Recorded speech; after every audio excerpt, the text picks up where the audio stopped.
Hello, meu povo! Bem-vindos a mais um Endcast, o podcast dos estudos, onde eu vou ajudar vocês a compreender a matéria de jeito muito mais simples e muito mais fácil. Prazer, pra quem não me conhece, meu nome é Wendy, eu sou aluna de pedagogia e tudo que eu aprendo eu passo aqui pra vocês. De um jeitinho um pouco louco, mas a galera tá gostando. E se você gostar, curta, comenta, compartilha, se inscreva no canal. Isso, compartilhe com seus amigos, porque tem gente que tá suando de desespero com essa matéria. Então, não deixa o coitado sofrer sozinho. Envie esse vídeo para os seus amigos e fala assim, calma que tem uma louca lá que tá ajudando a galera. E é isso, tá? Não se esqueça também de me seguir no Instagram. Aí a gente bate um papo lá também, tá bom? E é isso. Hoje vamos falar sobre... antes de falar, tenho recados, óbvio. Primeiro recado, estou fazendo uma série de vídeos falando sobre a matéria História da Educação. Se você não assistiu os vídeos anteriores, estará aqui embaixo na descrição o link de todos os vídeos. Vai lá assistir, depois você assiste esse, porque senão, meus amigos, vocês não vão entender nada. Então tem que assistir os vídeos certinho para vocês entrarem na história, sabe? Entra de cabeça, imagina o que tá acontecendo, que assim vocês vão entender. Outro recado, os e-books. Gente, os e-books é o roteiro, é o meu roteiro. Tudo que eu falo aqui nos vídeos tá no e-book. Então, não precisa perder tempo escrevendo aqui tudo que eu vou falar, sabe? Pausando o vídeo, escrevendo. Eu já fiz muito isso, gente. Pelo amor de Deus, é perca de tempo. Você consegue adquirir os meus e-books aqui na descrição. Só clicar no link, você consegue adquirir o e-book. Beleza? Terceiro recado que eu tenho que falar pra vocês é muito importante. Por quê? Porque eu já vim de uma faculdade que eu não gostei. E fazer uma faculdade que a gente não gosta é triste, tá? Então eu tô aqui pra indicar a faculdade que eu faço. Não tô ganhando nada com isso, mas eu acho que todo mundo tem que fazer algo que goste e estudar numa faculdade de excelência. E eu convido vocês a conhecer a faculdade que eu faço, que é a Unimar. A Unimar já está há 65 anos se dedicando a formar profissionais. Ela é a terceira melhor universidade do estado de São Paulo. As provas são online para quem faz EAD. A gente consegue falar com o tutor com apenas um clique, fácil, tá? A plataforma é acessível para todos. É um simples manuseio, é fácil de mexer. E o pagamento sem dor de cabeça, pagamento via Pix que cai na hora. Você também pode usar o meu código WENDY01 e aqui na descrição tem o link para falar diretamente com o Danilo. Danilo pode te ajudar a tirar suas dúvidas. E vai, gente, porque falar para vocês, hein, pagar uma coisa que não estamos felizes é triste demais. Então vá fazer uma faculdade que te apoie, que te dê, né, o apoio, que te dê a base e que te ajude a conquistar esse momento grandioso da vida. Então, vamos começar. Agora sim, estão preparados? Porque hoje vamos falar sobre Idade Média. Vai contar a história de 476 ao ano 1453. Isso mesmo, vai até conferir. É muito ano, é muita coisa. Então hoje eu vou falar aqui para vocês os principais acontecimentos, para vocês terem uma base do que aconteceu, para poder entender o porquê a educação daquele período foi assim, tá? Então, a gente tem que entender que a Idade Média foi dividida em dois grandes períodos, que foi a Alta Idade Média e a Baixa Idade Média. A Alta Idade Média aconteceu no século V ao século X e a Baixa aconteceu do século XI ao século XV. Beleza? Vamos recapitular o que aconteceu no vídeo anterior, né? Como que ele termina? Vamos lá. O que acontece? O Império Romano cai.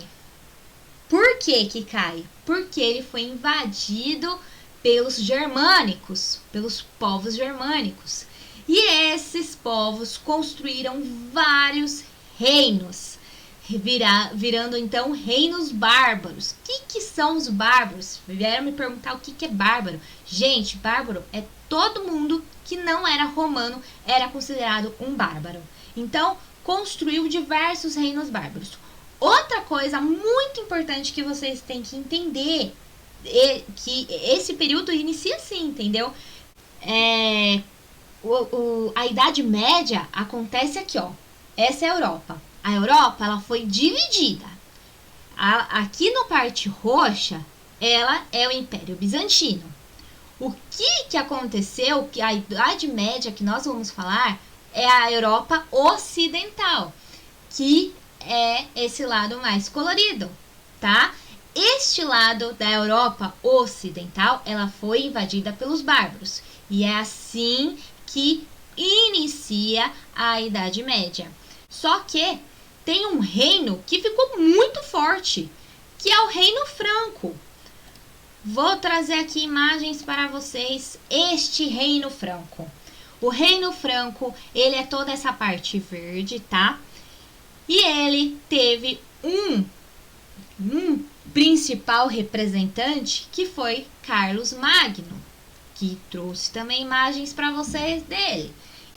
Neste período aconteceu muitas disputas dos reinos.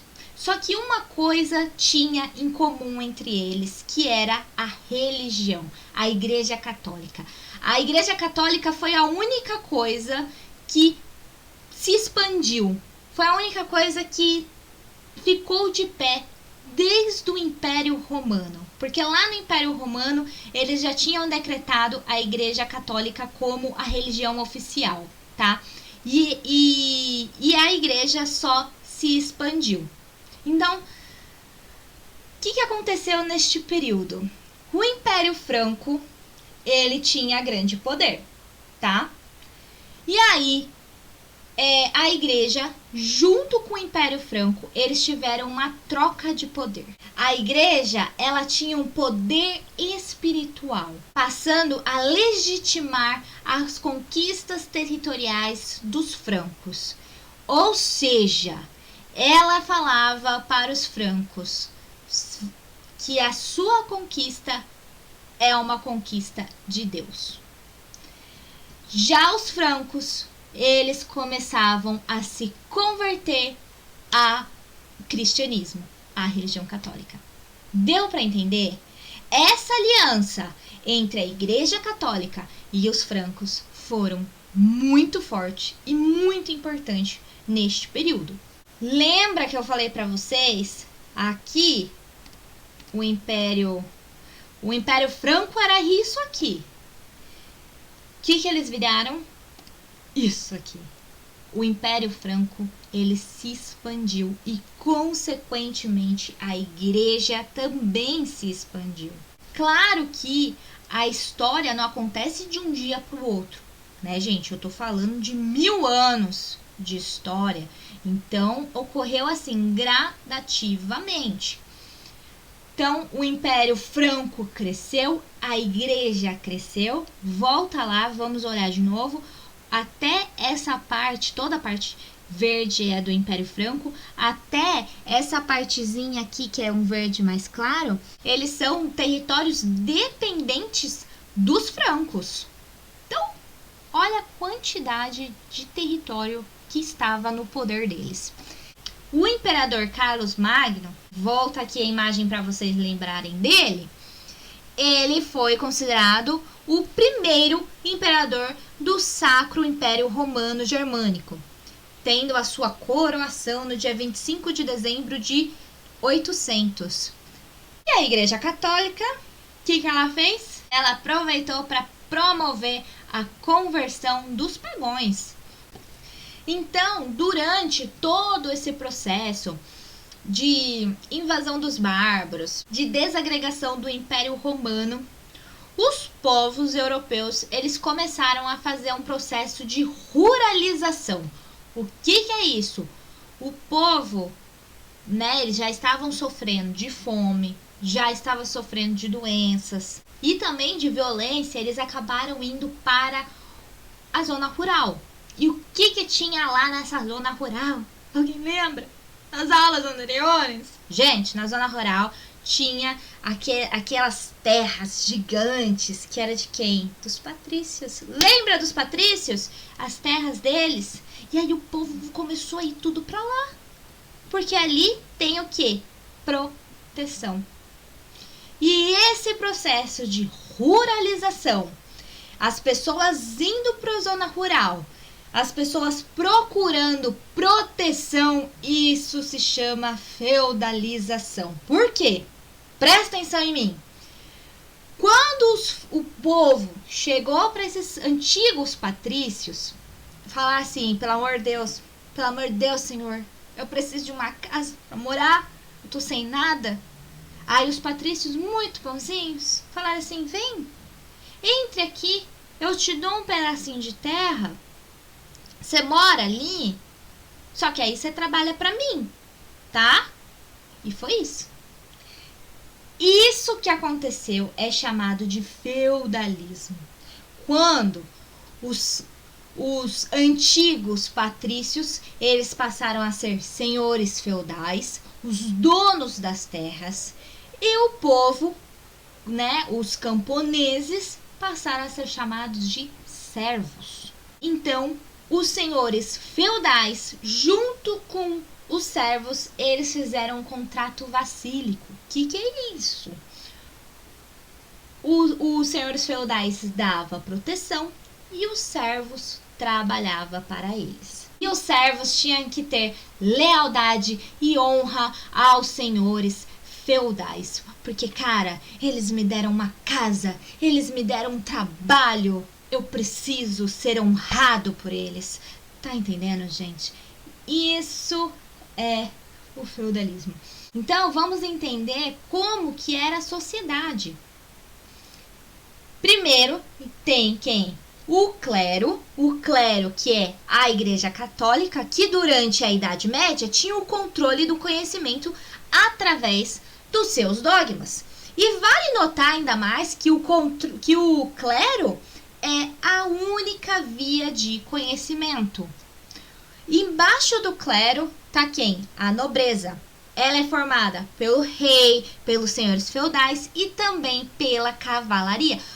Presta atenção, porque elas têm o quê? A função da proteção e administração feudal. Embaixo vem os servos, que são as pessoas que trabalhavam tanto para a nobreza quanto para o clero. Eram a grande maioria da população e sendo eles a base da sustentação da sociedade feudal. Uma coisa importante que eu tenho que falar para vocês, que essa sociedade é uma sociedade de castas. O que é sociedade de castas? Depende da sua origem.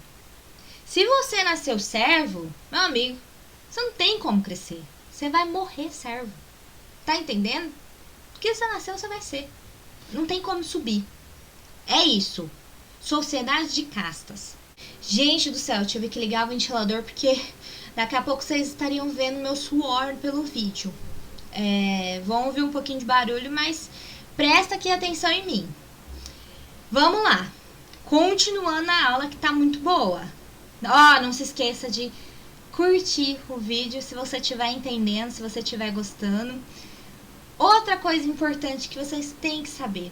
O coitado do servo, que trabalhava tanto, ele ainda tinha que pagar impostos. E não era um, não era dois, tá? Eram alguns impostos. O primeiro imposto é o imposto de talha. O senhor feudal deu um pedacinho de terra ali. Deu, né? Deu. Deixou morar o serzinho ali, coitado. Deu pra ele cuidar ali. O servo viver. E o servo, tudo que o servo produzia, ele tinha que dar metade do que ele produziu para o senhor feudal. Esse é o primeiro imposto. Então, tudo que ele produziu, metade tem que dar para o senhor feudal. Segundo imposto, corveia. O que é isso? De 3 a 4 dias na semana, o servo tinha que ir para o reino, onde o senhor feudal morava, para fazer os serviços que o senhor feudal estava precisando. Fosse na agricultura, que fosse dentro de casa. Prestar serviço para o senhor feudal de 3 a 4 dias da semana. Terceiro imposto, banalidades. Ai, meu Deus do céu, me bate aqui. Banalidades, o que é isso? Todo instrumento era do senhor feudal. Se o servo precisasse de algum instrumento para agricultura, para qualquer coisa, ele tinha que pagar o imposto para o senhor feudal. O quarto imposto se chama mão morta. Quando um patriarca morria, a sua família tinha que pagar imposto para continuar vivendo no feudo. Então, trouxe uma imagem aqui para representativa, né? O imposto nessa época era não era usado a moeda, tá? Era usado a agricultura como uma forma de moeda. Outra observação que eu lembrei aqui, que o clero ele não pagava imposto e ele ainda arrecadava o dízimo. A sociedade medieval é fortemente marcada pela mentalidade religiosa. O que eles faziam? Várias pinturas na igreja, nos vitrais, contando algumas passagens da Bíblia. Essa foi a forma de ensinamento da religião para eles. O clero foi o grande guardião do conhecimento, da cultura, e também se dedicava ao estudo de temas religiosos, na defesa da fé e da conversão dos pagãos. Os clérigos e os monges eram praticamente as únicas pessoas que sabiam ler e escrever. Então, portanto, a igreja que era a única responsável pelo ensinamento. E aonde ocorria, né, esses ensinamentos? Nas escolas. E tinha algumas escolas episcopais. Essas escolas eram erguidas junto às catedrais. Essa é uma catedral de Milão, na Itália. Também tinha as escolas abaciais. Elas eram escolas erguidas junto às abadias, as escolas palastinas, que são escolas que funcionavam dentro do palácio. A primeira forma de educação, vocês viram então onde eram as escolas, mas a primeira forma de educação foi a educação patrística. O que foi isso? Gente, eu vou explicar de uma forma muito simples para vocês entenderem, tá? No e-book tá escrever mais bonitinho, mas aqui, sabe, vamos falar de tete a tete aqui. O que aconteceu? A educação patrística é uma filosofia patrística. O que é isso? Vem uma filosofia de Platão. Por quê? Foi construída, criada, fundada pelos padres. E nessa época, os padres eles estavam procurando argumentos para conter os pagãos e os hereges. Argumentos bons. E aí foi através de Platão.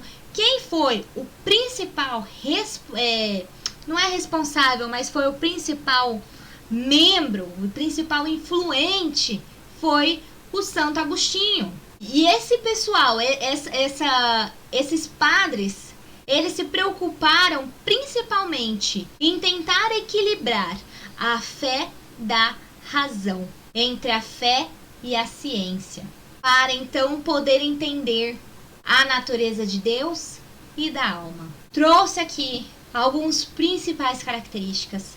Hora do print. Vamos lá. Este daqui, esse senhorzinho tá do lado, é o senhor Santo Agostinho. E as principais características, então, vem da filosofia patrística. Ela foi elaborada pelos padres.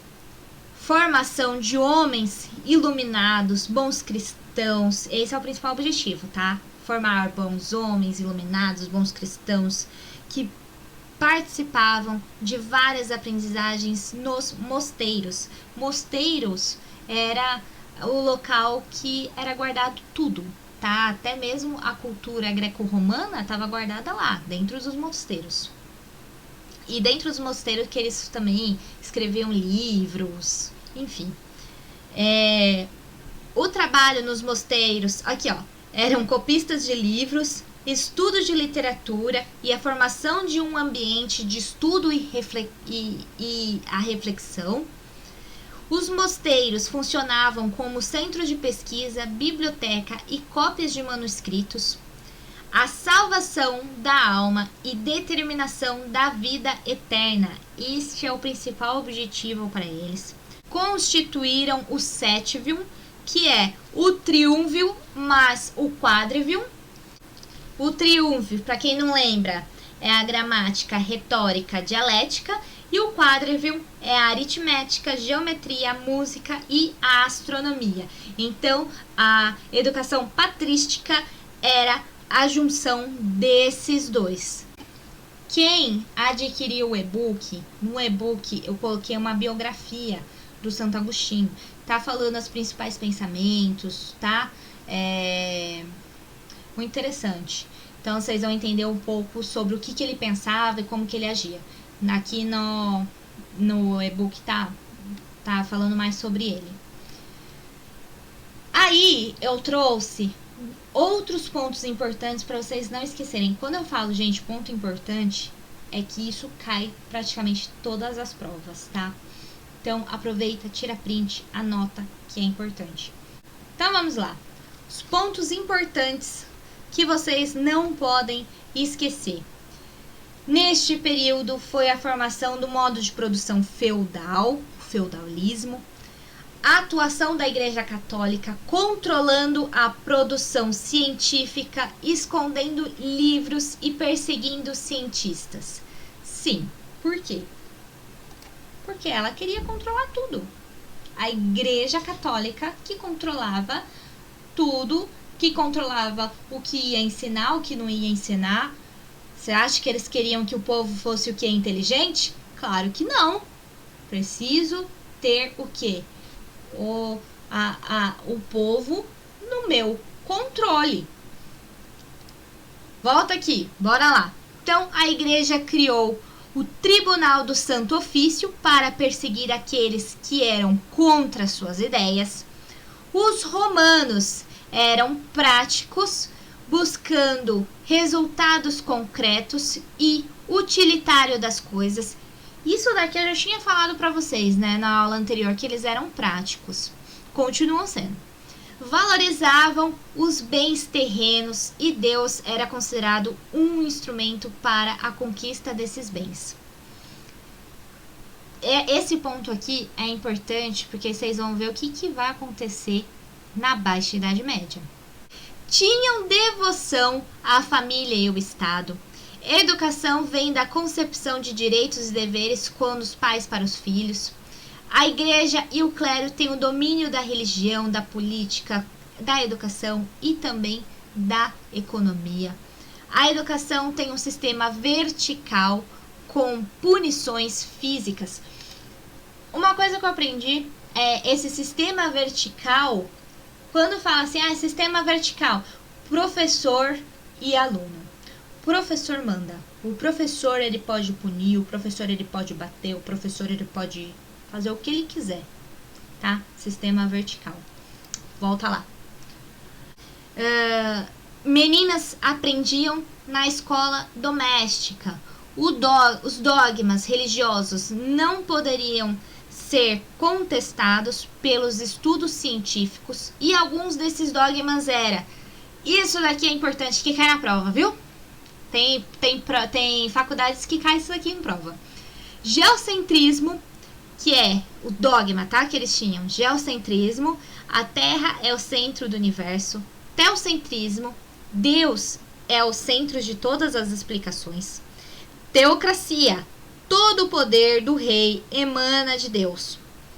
E durante o feudalismo, a cultura greco-romana perde vigor e importância e a prática desaparece, mas tudo fica guardado nos mosteiros pelos magos. Agora entramos na Baixa Idade Média. Eita, que o sol, olha o calor que tá aqui. Vamos. Vamos lá, a Baixa Idade Média. A Baixa Idade Média inicia com o feudalismo bombando. tá bombando, ele tá dominando. E dominando a economia, dominando a política, a sociedade, tudo. O feudo cresceu e a sociedade também cresceu. A sociedade cresceu, meu povo. E aí, tá tudo indo muito bem. Tava tudo indo muito bem. Até que, no século XI, a igreja decidiu fazer as cruzadas. O que é as cruzadas? As cruzadas foi uma expedição de caráter religioso, político e econômico. E eles tinham alguns objetivos. Os principais, que eu acredito que foi o primeiro: a igreja queria reconquistar Jerusalém, a Terra Santa. O segundo foi porque os senhores feudais, sabe, o clero, eles queriam terras. Isso foi importante. E o terceiro motivo, a igreja queria tentar unir a igreja oriental com a igreja ocidental. Vocês lembram que a Europa estava dividida? E aí eles queriam juntar. E aí o que aconteceu, gente? Essa parte é boa. Presta atenção. Pensa na história. Imagina aí. A igreja precisa do quê? Tá bom. O clero, junto com os nobres, eles decidiram fazer a cruzada. Não, vamos fazer a cruzada que vai dar certo. Vai ser bom, a gente vai conseguir esses objetivos. E o que nós precisamos? Precisamos de guerreiros, né? Poucos guerreiros? Não. Muitos guerreiros. E aí, quem que nós poderíamos chamar para serem os guerreiros? O povo. O povo. Precisava do povo para ser guerreiro. E o que a igreja fez? A igreja ia pro povo e falava assim: olha, quem for lá pra batalha, quem lutar junto com a igreja, vai ter a salvação. Vai ter a salvação. E além disso, depois que conquistarmos, eu te dou um pedaço de terra. Mano do céu! Mano do céu! Você acha que o povo foi? Claro que o povo foi. O povo queria a salvação. Pensa, a igreja queria reconquistar a Terra Santa. Amém. A igreja queria unir a igreja ocidental com a igreja oriental. Amém. Os clérigos queriam o quê? Terra. E o povo queria a salvação. Trouxe imagens para vocês. Eles indo a lutar. Cara, eles levavam terço. Olha o símbolo da igreja. Meu, foi uma guerra. Só que assim, não foi uma. Foi uma série. Volta aqui pra mim, gente. Foi uma série de 8 expedições. As cruzadas durou muito tempo. Muito tempo. E não valeu a pena. Não valeu a pena, porque a igreja perdeu muito, muito, muito dinheiro. Não só a igreja, o clero, né? Enfim, tudo. Perdeu muito dinheiro. Fora que o principal que aconteceu, além de perder muito dinheiro, o povo que foi pra lá, eles não tinham conhecimento, porque o único conhecimento que eles tinham é o que a igreja passava para eles. E que não era só o que? As passagens da Bíblia. Só isso que eles tinham de conhecimento. Indo para outro local, eles começaram a ver outro mundo. Eles começaram a ver outra religião, outra língua, outra cultura.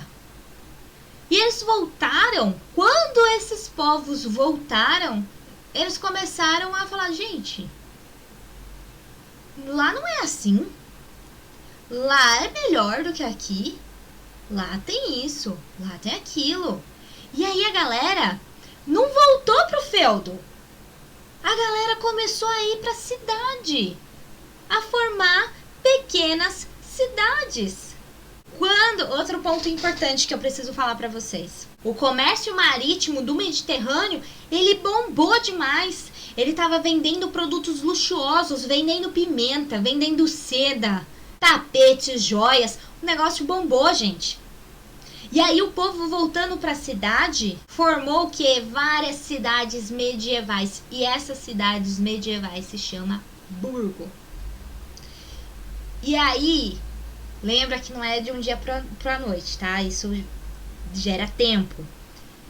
Esses burgos começaram a ter uma nova classe chamada burguesia, tendo então um novo sistema econômico que é o capitalismo.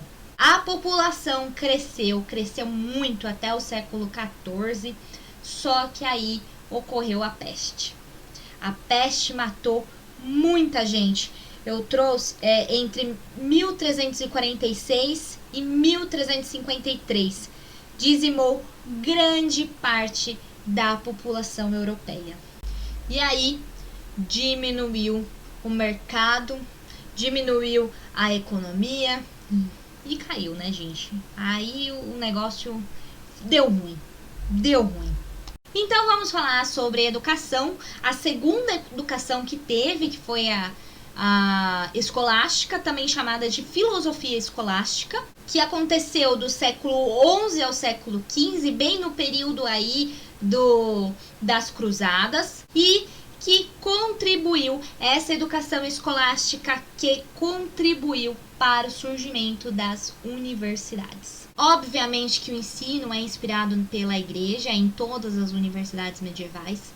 As aulas eram realizadas em latim e também utilizavam o método trivium e o quadrivium, que a gente já viu, continua o mesmo, só que agora mudou. O que mudou? Eles estão buscando mais a razão. A partir da escola escolástica, busca mais a razão. Ela começa a tentar explicar a fé de uma forma mais racional. E como que ela fazia isso? Através da dialética, o debate, as perguntas e respostas.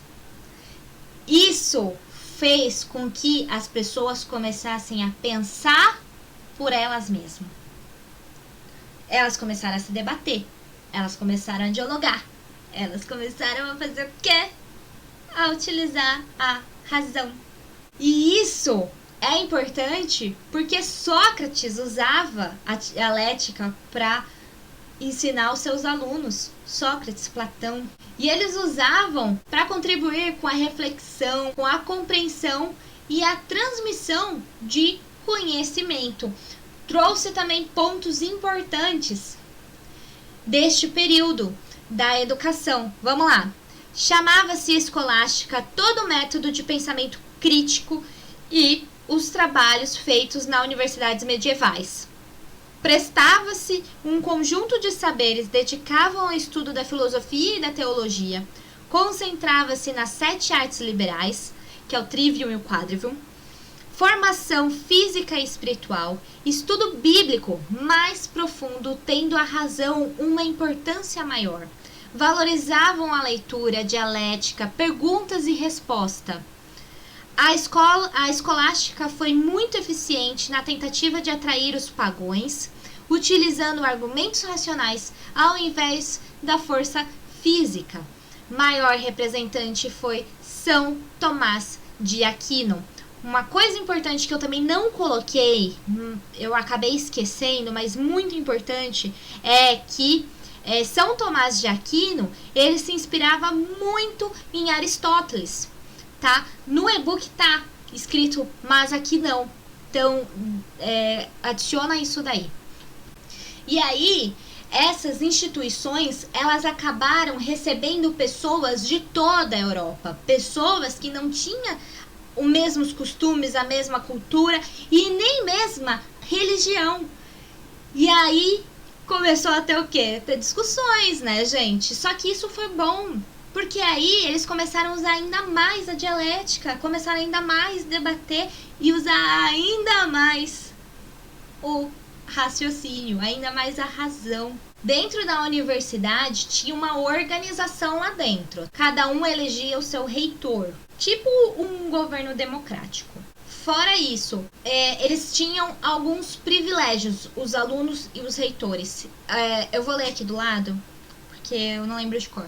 Mas tinha a dispensa do serviço militar, a licença para ensinar, a colação de grau e entre outros. Em geral, as universidades elas eram autônomas, mas subordinados pelo Estado e pela igreja. Concediam um grau de bacharelado ou aprendiz de professor. A licenciatura, ela que capacitava para o ensino. Mas a maioria deles era mestre e doutor. As instituições de ensino, elas eram denominadas de Studium Generale e podiam ensinar apenas um ramo do saber. Depois passou a ser chamada de Universitas Literarium, como instituição decente com liberdade de mestres e alunos e todos os ramos do saber. E uma das principais universidades da Idade Média foi Oxford, Paris e Bolonha. Beleza? Eu trouxe aqui para vocês pontos importantes. São pontos que vocês precisam saber. Então, as discussões dos escolásticos, eles não tinham conexão com o mundo concreto e a vida de cada dia, nessa validez para o mundo de pensamento. Dedicavam ao estudo da filosofia, da teologia, se concentrando nas 7 artes liberais. As universidades eram autônomas, tendo um governo democrático. Apenas os meninos ricos e brilhantes podiam participar. Poderiam ingressar na universidade se passasse no exame. A universidade tinha uma maior atenção nos cursos de direito e medicina. Eles deixavam meio de lado a filosofia, tá? Fundadas as bibliotecas públicas e o número de livros nessa época se multiplicou. As mulheres não tinham nenhum tipo de educação formal. Mulheres pobres trabalhavam duramente ao lado do seu marido. E as mulheres nobres, elas podiam estudar música, religião e às vezes rudimentos das artes liberais e trabalhos manuais. Bom, gente, é isso. Eu espero que vocês tenham gostado. Falei de pontos muito importantes. Aproveita, tira print desses pontos importantes que eu trouxe, porque normalmente é o que cai na prova, para vocês não esquecerem, tá bom? É isso, eu espero que vocês gostem de verdade. Um beijo e até o próximo. Tchau!